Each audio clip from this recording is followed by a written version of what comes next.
Hello people, this is Dr. Wasim Pathan again from La Density Hair Transplant Center, Pune.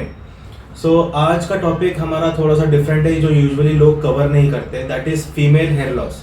तो इसे हम लोग कह सकते हैं फीमेल पैटर्न हेयर लॉस या फीमेल पैटर्न बॉल्डनेस, जिसे FPHL के नाम से भी जाना जाता है। तो दोनों में डिफरेंस क्या है, मेल में डिफरेंस क्या है और फीमेल में डिफरेंस क्या है। मेल से फीमेल का हेयर लॉस पैटर्न बहुत डिफरेंट होता है, जो बहुत ज़्यादा एविडेंट होता है।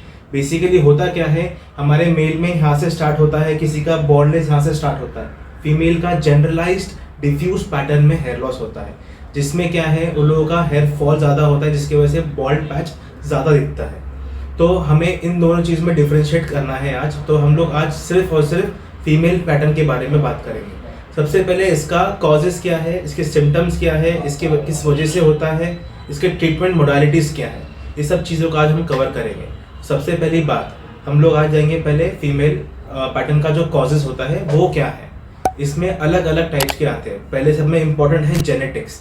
जेनेटिक्स मतलब आपके माँ बाप से या आपके फैमिली से या आपके पूरे जितने भी आपके एंसेस्टर से, वहाँ से कहीं से आपको आया हो, तो वो एक कॉज हो सकता है। सेकेंडली, आपको कोई हार्मोनल डिजीज़ है, आपका हार्मोनल डिजीज़ आपका हेयर फॉल में बहुत बड़ा फैक्टर एक उसके पीछे क्रिएट होता है। तो जैसे कि अगर किसी फीमेल को PCOS है, जैसे कि पॉलीसिस्टिक ओवेरियन सिंड्रोम है, PCOD होता है जिसमें पॉलीसिस्टिक ओवेरियन डिजीज होती है। उसके बाद होता है इरेगुलर मेंसेस, जो फीमेल्स जो बर्थ कंट्रोल पिल्स के ऊपर है उसको भी हेयर फॉल होता है।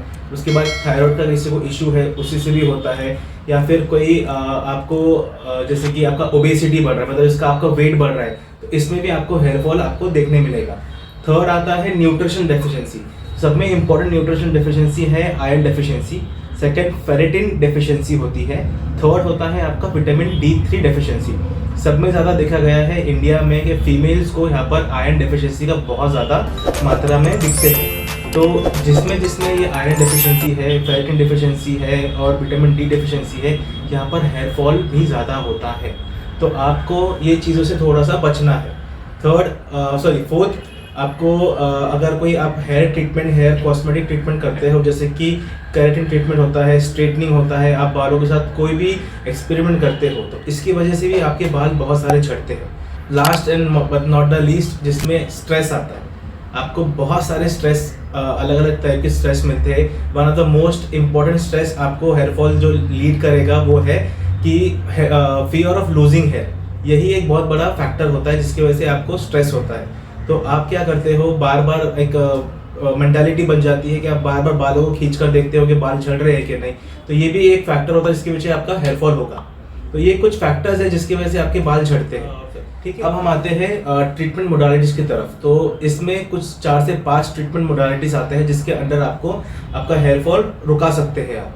तो सब में पहले आता है टॉपिकल ट्रीटमेंट्स, जिसमें हम लोग सिर्फ टॉपिकली अप्लाई करेंगे। तो सब में पहले आता है मिनॉक्सिडिल या तो फिर उसका अल्टरनेटिव, जिसके बारे में मैंने आपको लास्ट वीडियो में बताया था।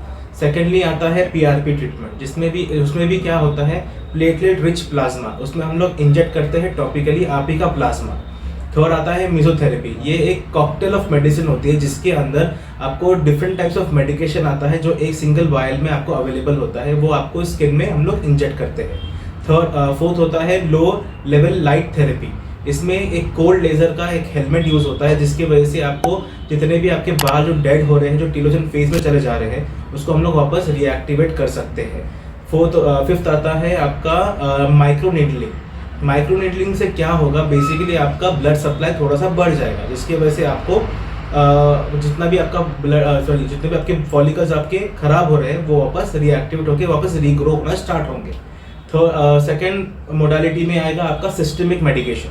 सिस्टमिक मेडिकेशन में आपको फर्स्ट ऑफ ऑल फिनेस्ट्राइड या टिटोस्टेरॉइड लेना है। अभी बहुत सारे लोगों को ये मिथ है कि फिनेस्ट्राइड से आपके सेक्सुअल लाइफ पे इफेक्ट होता है, लेकिन अभी तक ये जो लिटरेचर में आया था कि फिनेस्ट्राइड फीमेल में सेफ नहीं है अभी तक। तो हमने अभी रिसर्च किया, उसके ऊपर पता चला कि फिनेस्ट्राइड 35 मतलब पोस्ट मेनोपॉज में हम फिनेस्ट्राइड चालू कर सकते हैं। इसको कॉन्ट्रा इंडिकेशन है एक कि आप ये बिल्कुल भी यूज़ ना करें अगर आपका प्रेगनेंसी का प्लान हो रहा है या आप प्रेग्नेंट हो या आप लैक्टेटिंग मदर हो। तो ये कंडीशन में आपको ये बिल्कुल यूज नहीं करना है। थर्ड आता है न्यूट्रिशनल मेडिसिन। तो इसमें आपको multivitamins, different types of multivitamins होंगे, जिसमें आपको vitamin D, vitamin E, vitamin A, सारे मल्टीविटामिन्स जितने भी होते हैं सारे एक ही मेडिकेशन में आपको अवेलेबल है मार्केट में। फोर्थ, अभी जो नेक्स्ट ये है मोडालिटी है वो डायरेक्ट हेयर ट्रांसप्लांट है। हेयर ट्रांसप्लांट बहुत इंपॉर्टेंट रोल प्ले करता है, जिसमें डिफ्यूज हेयर लॉस है। तो इसमें क्या है, अगर आपका डोनर एरिया स्ट्रांग है तो हम लोग हेयर ट्रांसप्लांट इसके अंदर कर सकते हैं। बेसिकली करना क्या है, बाल बीजी से निकालने हैं और फीमेल में एक नीडल मेथड से हम उसको इम्प्लांट कर सकते हैं। तो इसमें डेंसिटी एक डिफरेंट टाइप की डेंसिटी आपको मिल जाएगी जो आपकी पहले थी। ये एक मोडालिटी है। एंड एक लास्ट मोडालिटी है जिसे हम कहते हैं SMP, स्कैल्प माइक्रो पिगमेंटेशन। तो ये होता कुछ नहीं है, ये एक टैटू टाइप है। तो टैटूइंग हम लोग आपके स्कैल्प में करते हैं, जिसकी वजह से एक कैमोफ्लाज हो जाता है, वहाँ पर बाल नहीं रहेंगे बट एक टैटू रहेगा, जिसकी वजह से आपको लगेगा कि आपका वहाँ पर डेंसिटी बढ़ चुका है। तो ये हो गया different types of modalities for female hair loss. तो अगर आप ये प्रॉब्लम फेस कर रहे हो तो आप अपने डॉक्टर के पास तुरंत जाइए, बिकॉज कैसे होता है, अगर ये इनिशिएट होने के बाद ये रुकता नहीं है, इसको ट्रीटमेंट की ज़रूरत पड़ती है। अगर आप अपना जो हार्मोनल इम्बैलेंस है उसको आप ठीक कर लेते हो, अगर अंडरलाइंग डिजीज़ जो होती है आपकी उसको आप ठीक कर ले, तो आपका हेयर फॉल वैसे भी 70% तक कम हो जाएगा।